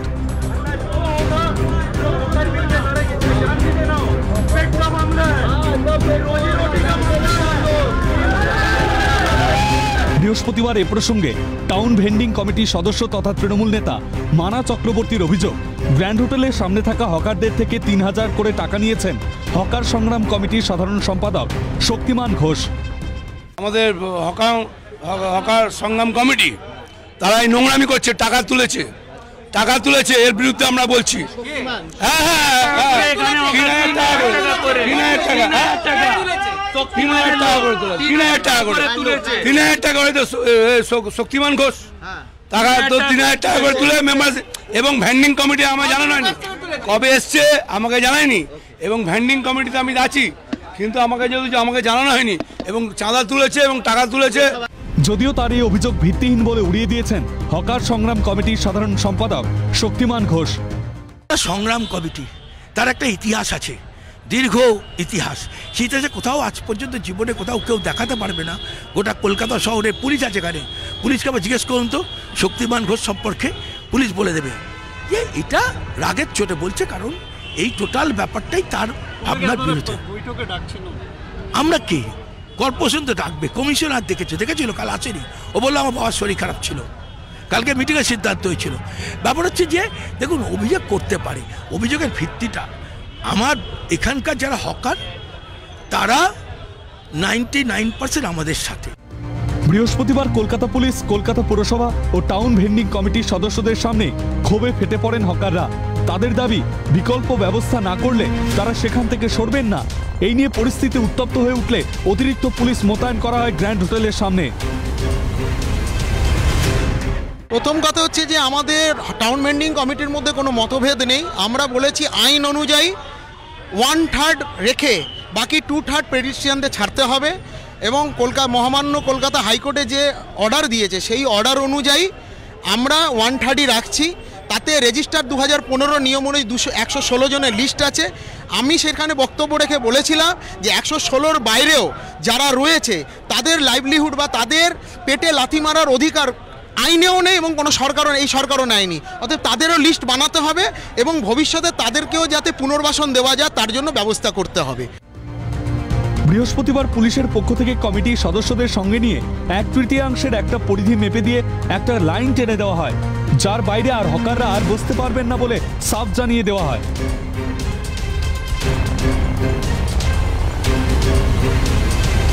তবে হকাররা হাইকোর্টের এই নির্দেশ মেনে হকারি করেন কিনা সেটাই এখন দেখার। কলকাতা পুরসভা এবং তার পাশে পুলিশ আধিকারিকরা কিন্তু এই মুহূর্তে গ্র্যান্ড হোটেলের সামনে তারা কিন্তু পরীক্ষা নিরীক্ষা করছেন এবং নির্দিষ্ট জায়গা যাতে হকারি করে এবং নির্দিষ্ট জায়গা হকাররা যাতে বসেন সেই ব্যবস্থা গ্রহণ করা হচ্ছে। ইতিমধ্যে কিন্তু একটা উত্তেজনা সৃষ্টি হয়েছে বলা যেতে পারে, তার কারণ হকারদের দাবি যে যতদিন তাদেরকে পুনর্বাসন দেওয়া হচ্ছে না, অর্থাৎ তাদেরকে যে সরানোর কথা বলা হচ্ছে, একদিকে তাদেরকে বসার যে কথা বলা হচ্ছে সেই দিকে যাতে তাদেরকে আগে পুনর্বাসন দেওয়া হয়, তারপরে বিকল্প ব্যবস্থা করা হয়, সেই দাবিই জানাচ্ছেন কিন্তু এখানকার হকারের এক অংশ। ক্যামেরা গোপালের সঙ্গে খালিদ জামাল, ক্যালকাটা নিউজ, কলকাতা। কয়লা পাচার মামলার প্রধান অভিযুক্ত অনুপ মাঝি ওরফে লালার ঘনিষ্ঠদের বাড়িতে তল্লাশি সিবিআইয়ের। বৃহস্পতিবার কলকাতা সহ রাজ্যের 12টি জায়গায় তল্লাশি চালায় সিবিআই। এই অভিযানে লালা ঘনিষ্ঠ স্নেহাশিস তালুকদার নামে সিআইএসএফ এর এক অবসরপ্রাপ্ত কনস্টেবলকে আটক করে কেন্দ্রীয় তদন্তকারী সংস্থা।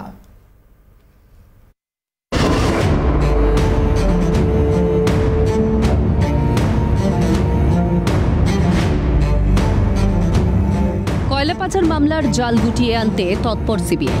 এই লক্ষ্যে বৃহস্পতিবার কলকাতা, আসানসোল সহ রাজ্যের 12 জায়গায় তল্লাশি অভিযান চালান কেন্দ্রীয় তদন্তকারী সংস্থার আধিকারিকরা। আসানসোলের হীরাপুর থানার পুরনো হাট এলাকা থেকে আটক করা হয় স্নেহাশিস তালুকদার নামে সিআইএসএফ এর এক অবসরপ্রাপ্ত কনস্টেবলকে। তবে শুধু স্নেহাশিসই নয়, সিআইএসএফ এর আরেক অবসরপ্রাপ্ত কনস্টেবল শ্যামল সিং এবং ব্যবসায়ী সৌরভ আচার্যের বাড়িতেও তল্লাশি চালানো হয়। কেন্দ্রীয় তদন্তকারী সংস্থার দাবি, সিআইএসএফ এর এই দুই অবসরপ্রাপ্ত কনস্টেবল অনুপ মাঝির সঙ্গে সরাসরিভাবে যুক্ত ছিল। আসানসোলের পাশাপাশি কলকাতার ভবানীপুরে স্নেহাশিস তালুকদারের একটি ফ্ল্যাটেও তল্লাশি অভিযান চালানো হয়। অভিযোগ, স্নেহাশিস তালুকদার লালার হ্যান্ডলার হিসেবে কাজ করত। এর পাশাপাশি সে এই কয়লার ব্যবসায় বিপুল টাকা লগ্নি করেছে বলে খবর। কয়লা পাচার মামলার সঙ্গে যুক্ত বিভিন্ন ব্যক্তিদের যোগসূত্র খুঁজে বের করার জন্য জোর কদমে তদন্ত চালাচ্ছে কেন্দ্রীয় তদন্তকারী সংস্থা। অভিযোগ, কয়লা পাচারের কালো টাকা গিয়েছে একাধিক প্রভাবশালী ব্যক্তিদের কাছে। এই দুর্নীতির শিকড়ের সন্ধানের জন্য তেড়েফুঁড়ে তদন্ত করছে সিবিআই। তদন্তে কি উঠে আসবে কয়লা পাচার কাণ্ডের মাথাদের নাম? উত্তরের অপেক্ষায় রাজ্যবাসী। দেখলাম সিবিআই আধিকারিকরা তারা ভবানীপুরের আরও 2টি ঠিকানায় তারা সেখানে পৌঁছালেন এবং সেখানে স্নেহাশিস তালুকদার নামে আরও এক ব্যক্তির ফ্ল্যাটে তারা প্রবেশ করলেন। এই স্নেহাশিস তালুকদার অনুপ মাঝি ওরফে লালার ঘনিষ্ঠ এবং অনুপ মাঝির হয়েই মূলত টাকা বিভিন্ন জায়গায় পৌঁছে দেওয়ার যে কাজ, অর্থাৎ হ্যান্ডেলারের যে কাজ, সেই কাজ তিনি করতেন। এই বিপুল পরিমাণে কালো টাকা কোন কোন ব্যক্তির কাছে পৌঁছে সে দিয়েছে এবং কিভাবে সে কয়লার ব্যবসায় বিনিয়োগ করলেন, এই বিপুল পরিমাণে টাকা তার কাছে কিভাবে এলো, এই সমস্ত বিষয়ে কিন্তু তথ্য তালাশ করতে চাইছে কেন্দ্রীয় গোয়েন্দা সংস্থার আধিকারিকেরা।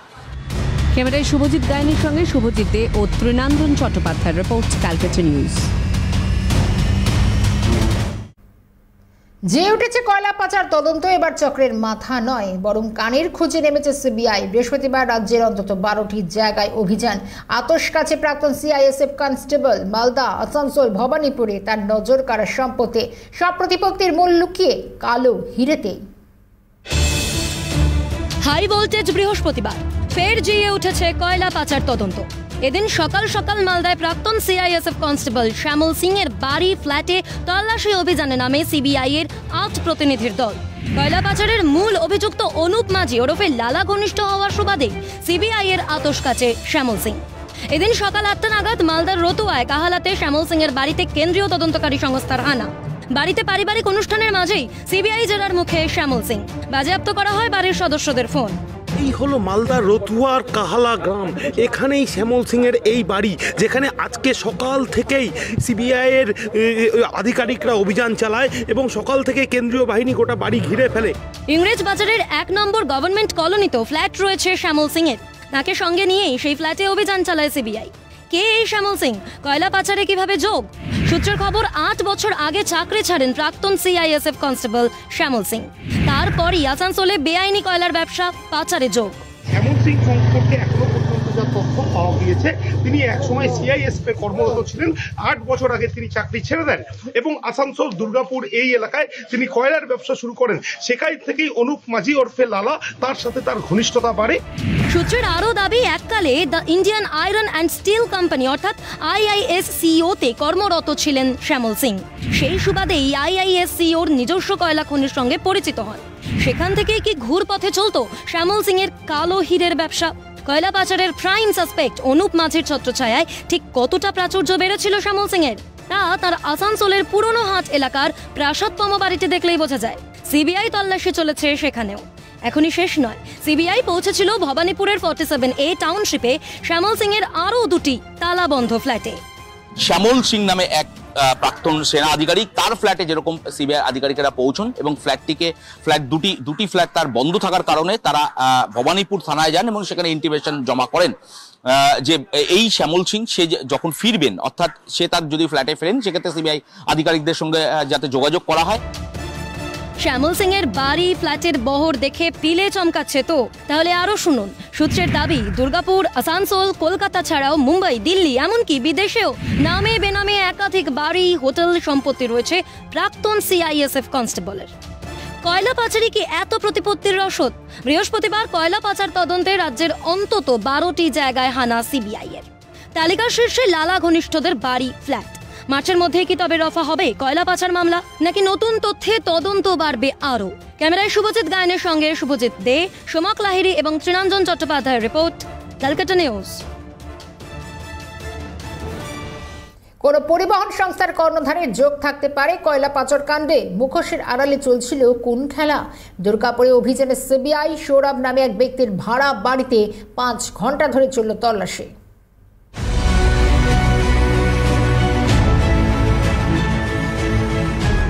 এবার কয়লা পাচার কাণ্ডের কান টানতে চায় সিবিআই। সেই কানের সংখ্যা আবার একাধিক, যাদের পোশাকি নাম হ্যান্ডেলার। বৃহস্পতিবার আসানসোল, দুর্গাপুর, কলকাতা সহ রাজ্যের অন্তত 12টি জায়গায় সিবিআই হানা। এদিন 7 সকালে কেন্দ্রীয় তদন্তকারী সংস্থার 5 সদস্যের একটি দল পৌঁছয় দুর্গাপুরের ভিড়িঙ্গি আনন্দনগরে কয়লা পাচারের মূল অভিযুক্ত অনুপ মাঝি ঘনিষ্ঠ সৌরভ নামে ব্যক্তির খোঁজে।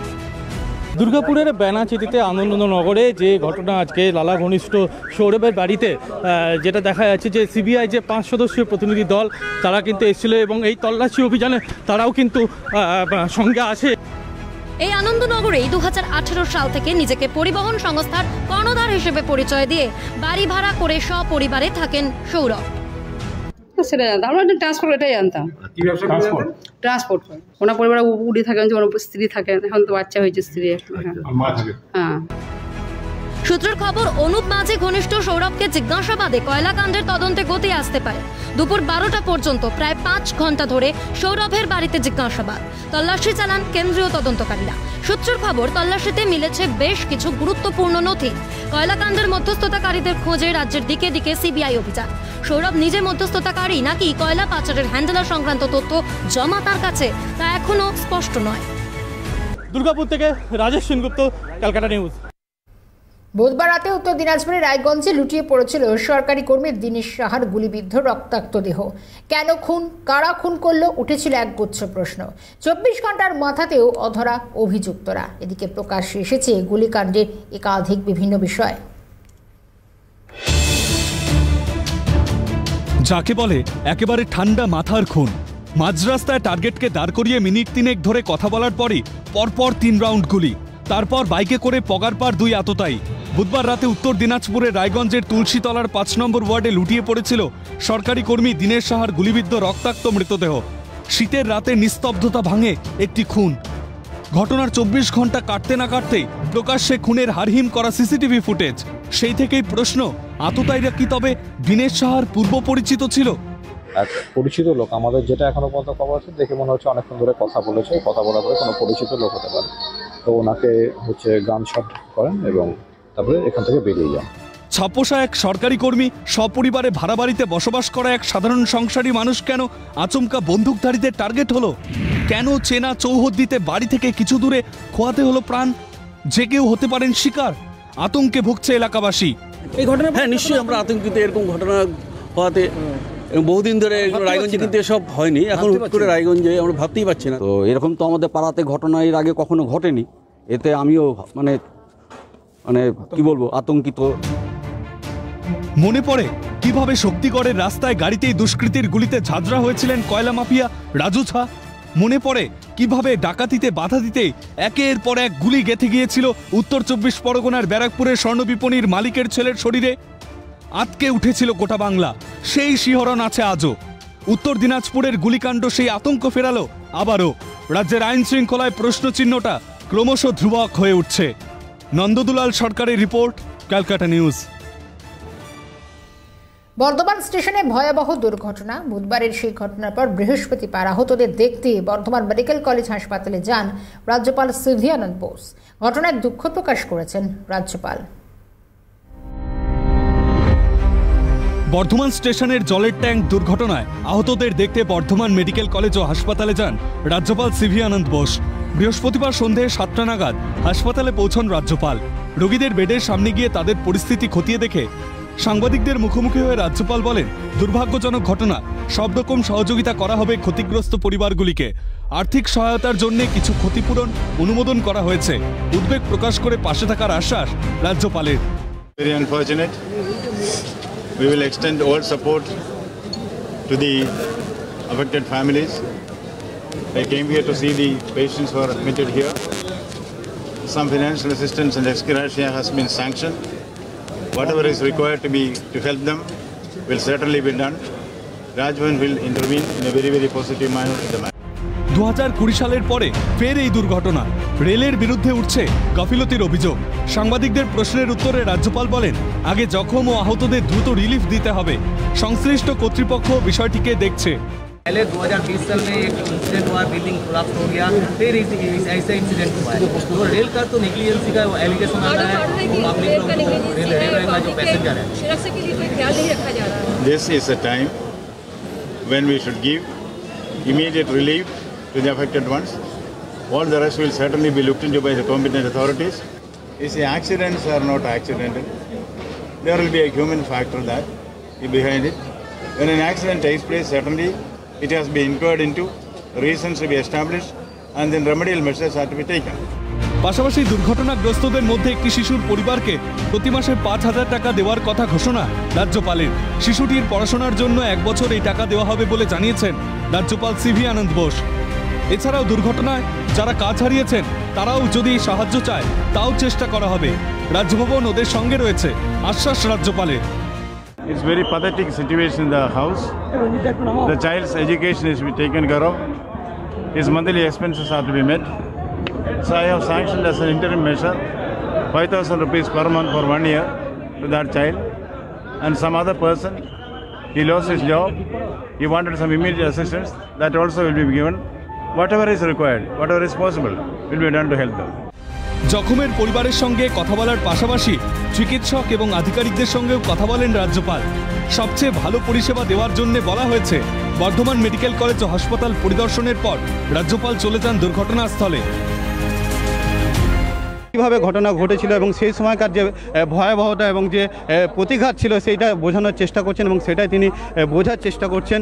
এবং যেমন রেলের উচ্চ পর্যায়ে আধিকারিক তারা যেমন উপস্থিত আছেন, সেরকমই জেলা প্রশাসনের যারা উচ্চ পর্যায়ে আধিকারিক তারাও আছেন। এবং এই মুহূর্তে তিনি ঘটনাস্থল অর্থাৎ বর্ধমান স্টেশনের যে 2 নম্বর প্ল্যাটফর্ম, সেই 2 নম্বর প্ল্যাটফর্ম তিনি পরিদর্শন করছেন এবং তিনি বুঝে নেওয়ার চেষ্টা করছেন। পূর্ব বর্ধমান থেকে রাজেশ খান, ক্যালকাটা নিউজ। বসিরহাটে ইটভাটায় ভয়াবহ বিস্ফোরণের ঘটনা। হুড়মুড়িয়ে ভেঙে পড়ে ইটভাটার চিমনি। ঘটনাস্থলে মারা যান 4 শ্রমিক, গুরুতর জখম বহু শ্রমিক। আজও দিনভর বন্ধ ছিল বহু ইটভাটা।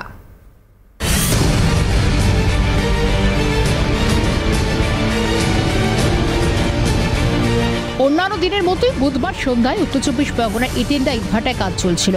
বছরের প্রথম ইট তৈরির জন্য ইটভাটা চুল্লিতে ফায়ারিং করা হয়। আগুনের ছোঁয়া পেতে সশব্দ বিস্ফোরণ হয়। হুড়মুড়িয়ে ভেঙে পড়ে ইটভাটার চিমনি। চাপা পড়ে ঘটনাস্থলে মারা যায় 4 শ্রমিক, গুরুতর জখম হন বহু শ্রমিক। আমরা এই মুহূর্তে সেই ইটভাটার ভেতরে একেবারে গ্রাউন্ড জিরোতে পৌঁছে গিয়েছি। একবার দেখাবার চেষ্টা করবো। এই মুহূর্তে ক্যামেরা পার্সন অপূর্ব দেবনাথ দেখাচ্ছে যে এই যে চিমনিটি ছিল, দেখতে পাচ্ছেন আপনারা, এই চিমনিটি কিন্তু গতকালকে যখন আগুন দেওয়া হয়েছে, অর্থাৎ ইটের যে চুল্লি রয়েছে সেখানে যখন আগুন দেওয়া হয়েছে, ঠিক তারপরেই কিন্তু হুড়মুড়িয়ে ভেঙে পড়ে। তুমি দেখতে পাচ্ছ এই মুহূর্তে যে ইটভাটার যে চুল্লি, সেই চিমনির ব্যবহৃত ইট, সেগুলি কিন্তু একাধিক জায়গায় ছড়িয়ে ছিটিয়ে রয়েছে। ক্যামেরা পার্সন অপূর্ব দেবনাথ সেই ছবি দেখাচ্ছে। একেবারে গ্রাউন্ড জিরোতে আমরা কিন্তু পৌঁছে গিয়েছি।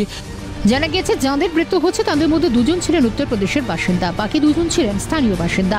স্থানীয়রাই উদ্ধার কার্যে এগিয়ে যায়। আশঙ্কাজনক 5 জনকে নিয়ে যাওয়া হয় কলকাতা আরজিকর হাসপাতালে, বাকিদের নিয়ে যাওয়া হয় বসিরহাট স্বাস্থ্য জেলা হাসপাতালে। অভিযোগ উঠেছে বসিরহাটে একাধিক ইটভাটা রয়েছে। প্রতি বছর উৎপাদন ভালো মতো হলেও শ্রমিকদের সুরক্ষায় নজর দেয়নি মালিকপক্ষ। যেখানে এই এলাকাতে প্রচুর পরিমাণে ইটভাটা রয়েছে, তোমাকে আমি বাম দিকের যে দৃশ্য সেগুলি দেখাবার চেষ্টা করি। ক্যামেরা পার্সন অপূর্ব দেবনাথ দেখাচ্ছে যে একের পর এক চিমনি কিন্তু এখানে রয়েছে, ডান দিকেও একের পর এক চিমনি রয়েছে, নদী বরাবর কিন্তু নদীর পার ঘেঁষে এখানে একাধিক ইটভাটা রয়েছে। কিন্তু হঠাৎ করে কেন এই ইটভাটার চিমনিটি ভেঙে পড়ল, খুব স্বাভাবিকভাবেই এই প্রশ্নগুলি কিন্তু বারংবার আসছে। তবে কি এখানে অন্য কিছু ছিল যেটা বিজেপির পক্ষ থেকে অভিযোগ করা হচ্ছে? সব মিলিয়ে কিন্তু এই মুহূর্তে গোটা এলাকায় একটা আতঙ্কের চিত্র কিন্তু রয়েছে। ক্যামেরা অপূর্ব দেবনাথের সঙ্গে রাজা সাহা, ক্যালকাটা নিউজ, বসিরহাট। এবার লক্ষ্যখণ্ডে গীতাপাঠ হতে চলেছে এই শহর কলকাতায়। আগামী 24শে ডিসেম্বর ব্রিগেড প্যারেড গ্রাউন্ডে হতে চলেছে এই লক্ষ্যকাণ্ডে নজরুলের হে পার্থসারথী গানের মধ্য দিয়ে গীতাপাঠ।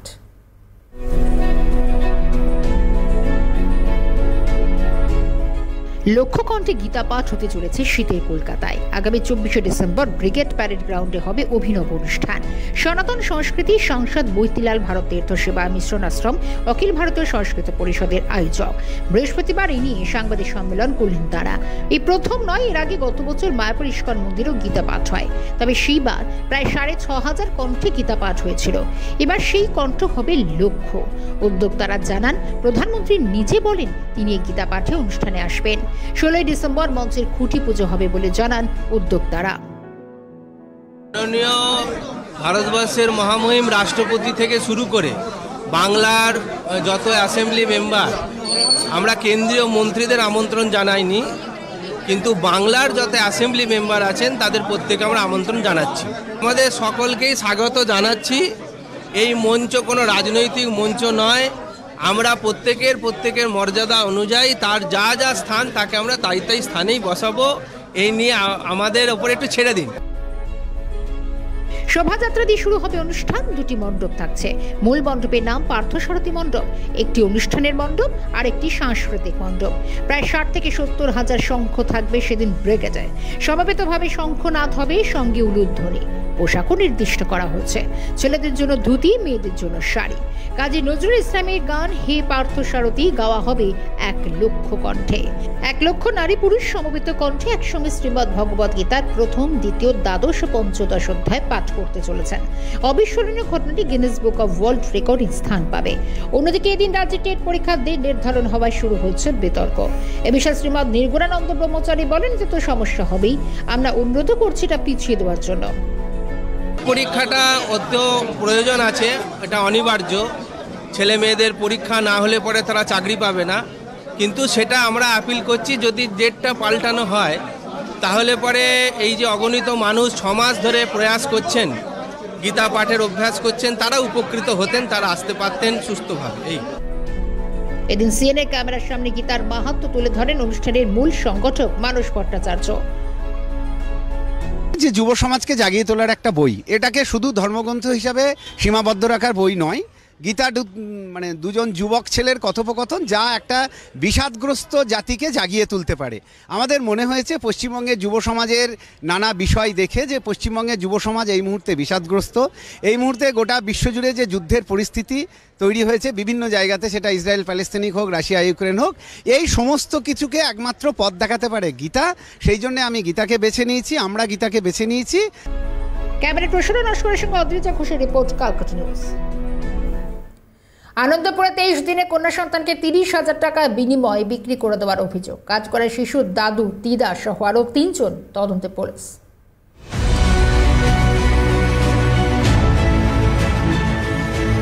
সদ্যোজাত শিশু বিক্রির অভিযোগ উঠল আনন্দপুরে তার নিজের আত্মীয়ের বিরুদ্ধে। শিশুর মা এই অভিযোগ দায়ের করেন। চলতি সপ্তাহে শিশুটির মা যখন বাইরে যান, ফিরে এসে দেখেন তার 23 দিনের কন্যা সন্তান ঘরে নেই। এরপরেই তিনি অভিযোগ দায়ের করেন আনন্দপুর থানায়। জিজ্ঞাসাবাদে অসঙ্গতি লক্ষ্য করে পুলিশি তৎপরতায় জানা যায় 30,000 টাকার বিনিময়ে শিশুটির দাদু ঠাকুমা সদ্যোজাতকে বিক্রি করেছে আনন্দপুরের এক মহিলার কাছে। এই কাণ্ডে জড়িয়েছে আরও 2 মহিলা দালালের নামও। গ্রেফতার করা হয়েছে অভিযুক্ত সকলকেই। গ্রেফতার হওয়া এই 5 জনকেই এদিন আদালতে পেশ করা হয়েছে। গ্রেপ্তার করার পর তার দাদুকে জিজ্ঞাসাবাদ করে আনন্দপুর থানার পুলিশ যেটা জানতে পারে যে তারা অর্থাৎ ওই কন্যা সন্তানের দাদু এবং দিদিমা তাদের নাতনিকে বিক্রি করে দিয়েছেন নরেন্দ্রপুরে এক মহিলার কাছে 30,000 টাকার বিনিময়। পরবর্তীকালে নরেন্দ্রপুর থেকে ওই মহিলাকেও গ্রেপ্তার করা হয়। শুধু তাই নয়, এই বিক্রির পেছনে 2 জন দালাল ছিলেন। সেই 2 দালাল অর্থাৎ আরও 2 মহিলাকে গ্রেপ্তার করা হয়। ইতিমধ্যেই আনন্দপুরের এই শিশু বিক্রির ঘটনায় গ্রেপ্তার করা হয়েছে মোট 5 জনকে, অর্থাৎ ওই কন্যা সন্তানের দাদু, দিদিমা, 2 জন দালাল এবং নরেন্দ্রপুরের ওই মহিলা যিনি 30,000 টাকার বিনিময় ওই কন্যা সন্তানকে কিনেছিলেন। আপাতত এই 5 জনকে আদালতের উদ্দেশ্যে নিয়ে যাওয়া হয়েছে, আদালতে পেশ করা হবে। নিজেদের হেফাজতে চাইবেন তদন্তকারী আধিকারিকেরা। তবে এই মুহূর্তে যেটা পুলিশ আধিকারিকরা ভাবছেন তা হলো এর পেছনে কোনো বড় চক্র কাজ করছে কিনা। কিছু মাস আগেই আনন্দপুরে এই ধরনেরই শিশু বিক্রি চুরির অভিযোগ উঠেছিল, যেখানে বেশ কিছু কলকাতার IVF সেন্টারের নামও উঠে এসেছিল। শিশু বিক্রির অভিযোগ এই এলাকায় নতুন নয়। শুধুই কি পারিবারিক রোষ, নাকি এই অপহরণের পেছনে রয়েছে কোনো বড় দালাল চক্র, তার তদন্ত শুরু করেছে পুলিশ। ক্যামেরায় দীপ্ত চক্রবর্তীর সঙ্গে অভিরূপা সাহার রিপোর্ট, ক্যালকাটা নিউজ।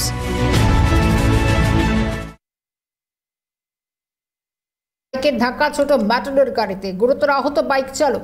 ঘটনাস্থলে গিয়ে পরিস্থিতি নিয়ন্ত্রণে আনে মহেশতলা থানার পুলিশ।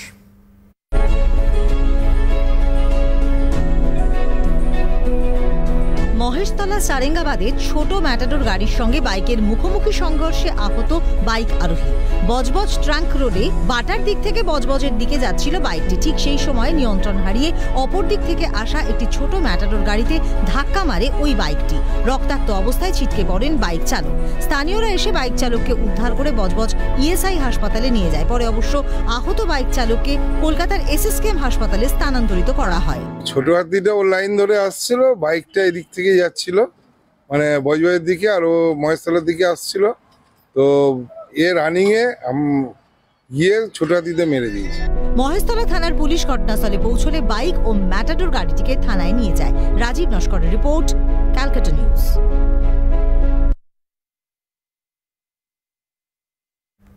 এক জমির কারবারি খোঁজে পুরুলিয়া, বীরভূম 2 জেলায় CBI হানা। কে এই জমি কারবারি সৈকত দিয়ে কয়লাকাণ্ডে কি কোনো যোগ রয়েছে তার স্পষ্ট না হলো এই সৈকতের খোঁজে CBI জোরদার তদন্ত শুরু।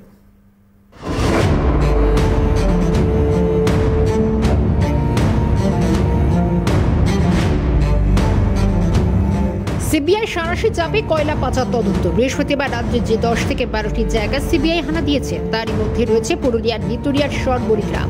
CBI 8 থেকে 9 জনের একটি প্রতিনিধি দল সরবরি গ্রামে পৌঁছায় সৈকত দে নামে এক যুবকের খোঁজে। তাকে বাড়িতে না পেয়ে বন্ধ বাড়ির দরজায় তালা সিল করে দেন CBI আধিকারিকরা। সকালে 3-4 জন অফিসার এসেছিলেন, এবার সব খোঁজ খবর করলে যখন পেলেন তখন ঘরের তালাটা আপনার সিল করে দিয়ে চলে গেল। বলে এখানে সিল করা রইল, আপনারা দাঁড়ান থাকুন, আমরা সিল করে দিয়ে যাচ্ছি। ওইখানে ইয়াকেই খোঁজ করছিল, সৈকতকেই খোঁজ করছিল। সৈকতকেই খোঁজ করছিল। তল্লাশি অভিযান চলে সুপ্রদীপ মণ্ডল নামে আরও এক যুবকের বাড়িতে। তথ্য তালাশ শেষে সুপ্রদীপকে আটক করে নিয়ে যাওয়া হয় বলে তার পরিবারের সন্দেহ। আমরা কলকাতা থেকে এসেছি, এটুকুই বলবো। CBI